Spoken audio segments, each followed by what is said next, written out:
I think it's a blessing to have a knack for something, but I also think it's like a learning lesson. But I thought it was a curse in disguise at the time, because you get so good at doing something that like once you knock it off your checklist, it's like the human in you is like, okay, what's next, I want more. But like sometimes the spiritual of you, like God is saying like, you need to sit still and really become good at this before I can even allow you to see all this other stuff.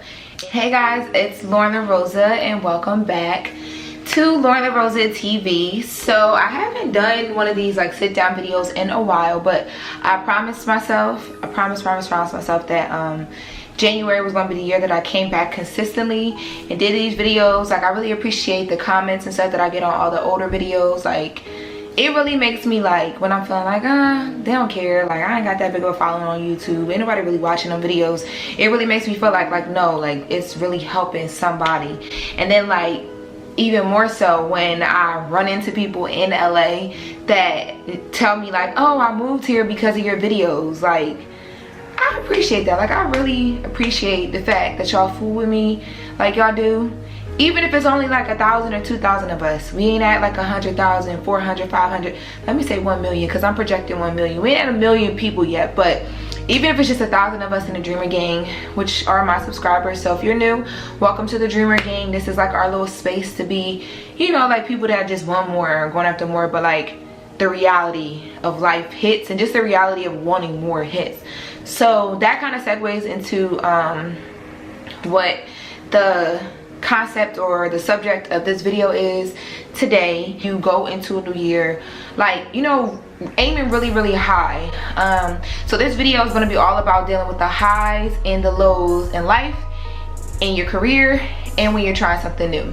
So about 4 years ago, if you're new to my channel, I decided to move to LA. I had already been living in LA one time before for like 6 months. It didn't work out. Well, it worked out for what it needed to work out for, and then I ended up going back home, getting a job with Barclays and working at home. I say home, I'm from Wilmington, Delaware. Working there, being there for like a little bit over a year, moving to Vegas for Barclays, and then leaving Vegas and coming to LA. So fast forward, I've been through a lot. Moving here or living here. I've been through, you know, trying to figure out like where do I live at, or like what's a good like place to be living at in LA, what can I really afford living here, like not having any money, not having, you know, the pride to like want to pick up the phone and call home because, you know, I made a decision to move here. Trying to figure out like, it's like I always kind of knew what I wanted to do, but trying to figure out like, I was really trying to figure out a shortcut path to get to it, but then in doing that, trying to figure out how to kind of clean up what I messed up, trying to make shortcuts so that I could just like, you know, straight and narrow path to where I wanted to be. Just a lot. Like as you can imagine, it's like going to a new school. Like when you go to a new school, you gotta find new friends, you gotta figure out where all the classes are, you got a new locker combination. It's just so much that comes with something that's new. So I've been through a lot since I moved here. Again, if you're new to my channel, or even if you're not new, if you've seen a couple of my videos but not all of them, I do suggest that you go back and watch my videos from day one. Those videos were me moving to a new place and literally having or feeling like I had nobody to talk to, nobody to understand me, nobody that would put me on camera. So I had to put myself on camera through YouTube. I had to talk to myself basically because, you know, like at the time I was in a position where like a lot of my friends, although they supported me, didn't understand why I got up and moved, or why I was going from job to job to job, or just anything I was doing. And not to say that like it was their fault, it's just they didn't get it. Like it's my journey, it's my path, they didn't understand it. But here I am. So today I am a reporter and producer here living in LA. I turned 28 in November, and it's been a hell of a journey, but I feel like throughout every journey you have like some super high points and you have some super low points. I really wanted to talk about this at the start of the new year because I feel like we as people, especially as young people in today's like world, like, you know, you see so much of the flexing and flashing on Instagram. You see you know, like the highlight reel. Like Instagram is like really a place where, I mean, some people do share their lows, but to be honest with you, I've yet to really come across a person who shares the super 100%, 1000% reality of every low, because to a certain extent, when you hit those lows, sometimes you're so low that like you have to even be able to pick yourself up to even talk about it. And once you get past that point, you don't talk about it because you don't even realize that you're in it until you get to the point where like you're completely through it. And a lot of people are on Instagram documenting their journeys and all that, so I don't want to knock anybody who shows both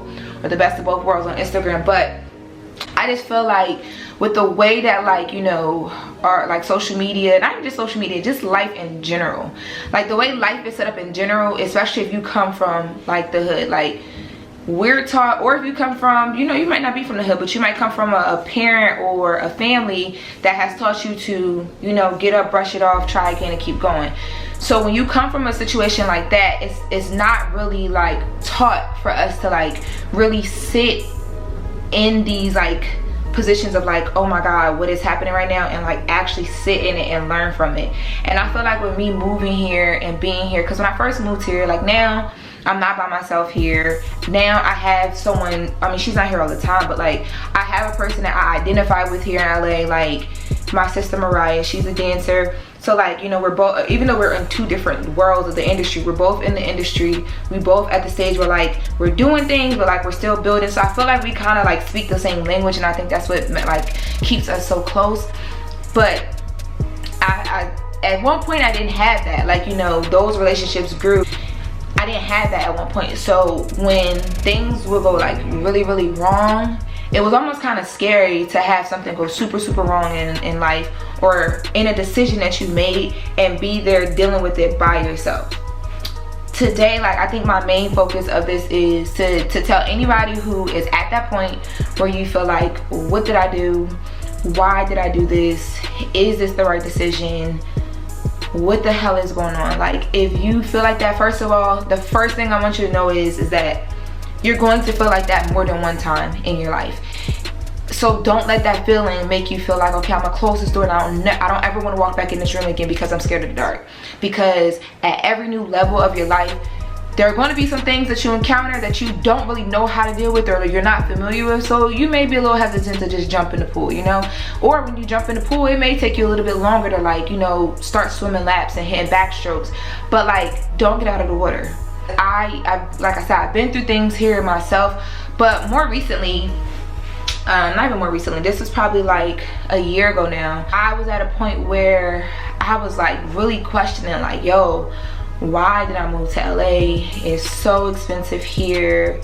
I could be so much happier like somewhere cheaper, like working a regular job. I know I could be making good money right now. I was really feeling like, I don't know, like not giving up necessarily. I just felt like I just needed a break to really figure out if like everything I was going through at the time and everything I was unhappy with at the time when it came to the decision I made to be here in LA and be away from my family was worth it. In that time, with me not only being unhappy at work, I was unhappy with the fact that like all this stuff was going on and I was so far from my family. I was unhappy with the fact that like I had made certain plans for my life by a certain age, and I felt like if I wasn't doing exactly what those plans were, I was kind of like failing at what I wanted to be doing in life. And I just really felt like, because I'm like a person who people see succeed a lot and hit and like reach my goals a lot or achieve things a lot, that it wasn't okay for me to express a dissatisfaction in things. And I didn't just feel like that because like of like an ego thing. I think a big part of it too was I didn't know how to express how I was feeling without just feeling like, or coming off to someone as like I was just so miserable and complaining. And I didn't even realize that until I got out of it. Like I remember like one of my close friends, for the whole time, and this was like my downward spiral into my low moment, like one of the lowest moments in my life. And honestly, it was like all for no reason. It was really just like me being in my head and being so hard on myself. And on that like downward spiral, I realized, number one, I wasn't talking to people that I normally talk to a lot. I was like being very shielded from them. when I would talk about things, I wouldn't want to go in, like, I didn't want to get in depth with anything because I felt like I was going to be emotional, and I didn't want to be the overly emotional person. When I did talk to people that I was okay with being emotional and open around, I didn't even feel like, but just from the now me talking to them, it was just a lot of me complaining about things that, like, at one point all I did was wish for it to be happening in my life, or wish for the ability to be able to do whatever I was complaining. Literally the things I was complaining about, there were points in my life where I felt like, yo, if I could just be doing this, like, it would be everything. My life would be made out, like, you know what I'm saying, I'll be on top, like. And then you get there and you get to that point and you really just, it's like a weird feeling. Like, I got to a certain point at me accomplishing things where I felt like, damn, like, what do I do next? Like, is there next? Is there any growth? Am I happy here? Why am I here? Like, just so many questions. And then, like, at the time too, I was entering into a new space at work. So on top of me putting all this other stress and pressure onto myself, my job is a very high stress level job. Like, not that it's one of those things, like, my job is one of those things where, like, you either sink or you swim. So, like, for me, it's like I could literally do my job in my sleep. And I'm not saying that because it's easy, I'm just saying it because it's like, for what I do, I have a knack for it. And I think it's a blessing to have a knack for something, but I also think it's like a learning lesson. But I thought it was a curse in disguise at the time, because you get so good at doing something that, like, once you knock it off your checklist, it's like the human in you is like, okay, what's next, I want more, I want more. But, like, sometimes the spiritual of you, like God, is saying, like, you need to sit still and really become good at this before I can even allow you to see all this other stuff. And in that sitting still, like, when I first got sat still, that's where the depression came in. And I use the word depression because that now I can identify it as that's what it was. Then I didn't know what was going on with me. Like, I didn't want to talk to anyone. Like I told you guys, I didn't want to go anywhere. I wasn't my normal self. Like, I was not getting dressed for work. I didn't care about it. Mind you, I'm on national TV every single day. If you ever see me in an episode of the show I work for TMZ, if you ever see me in an episode of the show without any makeup, it's because we were super busy that morning and I didn't have time before I came in. Normally I do it in my car if I wake up early enough, or I come to work a little bit early to do it there. It's because I was super busy. At this point in my life, it wasn't even about me being super busy. I just literally had no energy. I didn't care. I just was like, blah. Like, I felt like I was back in a routine of getting up every day and doing things just to be saying that I'm doing them. I didn't feel the spark anymore. Like the passion, like nothing was there. And a big part of it was, like, you know, like transition. And I felt like I was going into a new place in my job, like with a lot more responsibility. I was transitioning here in LA. Like, I had just moved into an apartment with me and my boyfriend, and so it was like, you know, just us, and everything was in a transition. Like, I remember at one point I felt like, yo, like if I could just get some stableness right now in my emotion, because even my emotions were in a transition. If I could just get some stableness in my emotion, like, at least maybe I can kind of get a handle on what this is that I'm feeling, because I really could not figure it out. It's so crazy because in that time, not only did I learn from, like I said, my friends now who talk to me about how I was in that time, that I was complaining about things that didn't even, like, I had gave up on, like, you know how people talk about the re-up, like you take something, you flip it, you flip it, you flip it, you flip it, like you invest and reinvest, invest and reinvest, or whatever. I gave up on all of that. Like, I felt like I just was boxed in, and a lot of it was stemming from work, and being, I guess, like in that transitional phase where, like, you're sure of yourself, but like you're not too sure of yourself, but like you're doing well, but like you don't know if you're doing well. And that's one thing about the entertainment industry. I feel like this is an industry that, like, normally when you go to a job, you do good at a job, you get something direct. Like, when you do good at work, you get something that directly correlates with you doing good at work, like something that's a pat on the back. And entertainment is like, you could do something amazing and people could still hate it. You could do something amazing and people could love it, but like, it's like, okay, what's next? 'Cause you really have to learn how to be, like, emotionally, like, self-sufficient And I think I always thought I was until I got through in the thick of, okay, it's time to grow up. Nobody at work is going to be like, you're amazing today, thank you for being here, you're doing an amazing job. You might get people that don't even talk to you today, but you still got to walk in here and know that you're amazing. Not to say that my job is like that, but I'm just saying, like, I mean, that's the way that this industry is. Like, I don't know, it was just a weird place in my life. I don't even know if I'm making sense to y'all right now, but I'm just really trying to describe that. Like, it's not even about the industry I work in. It's like that point in your life where you really feel like everything is just changing so fast and moving so fast, and like you have no control over it. That's it. I had no control over things. Like, for the longest time I was like, okay, this is exactly what I'm working for, and in order to get there, I'm going to take my reel and send it. I'm going to set up meetings. I'm going to go to these auditions. I'm going to prepare myself for these auditions. I got to a point in my life where, like, I and me had controlled and did everything I could, and now I'm just sitting here like, there's nothing left for me to control. Like, what the hell is going on? And that was the sitting still phase. Like, it felt so low. Like, I just felt so, all of this stemmed from me feeling like in my like career, like I basically capped myself and I felt trapped. Like, I felt like I was in a position where like I couldn't grow anymore. And it's only because I had set these stipulations on my life and my career of like what I wanted and what I thought would be like, once I get here, this is the end all be all. I'm still like such a, you gotta be patient, you gotta be still, you gotta be patient, you gotta be still.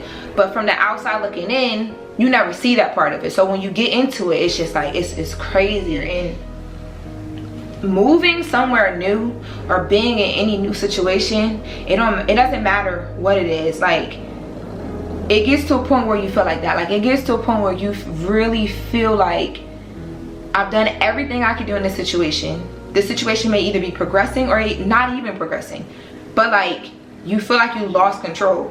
And I know for me, that loss of control, it made me feel lesser than. Like, it made me feel like I had no more purpose anymore. Like, what am I here for? What am I fighting for? When things, like, life just keeps happening anyway, and I just gotta roll with the punches. Like, I wasn't okay with just sitting and just waiting for whatever. But like, when I tell y'all, that low moment, it taught me a lot. Like, I've learned a lot. And the biggest thing, I remember praying through it, like the whole time, just praying through it, because I didn't know what I was going through.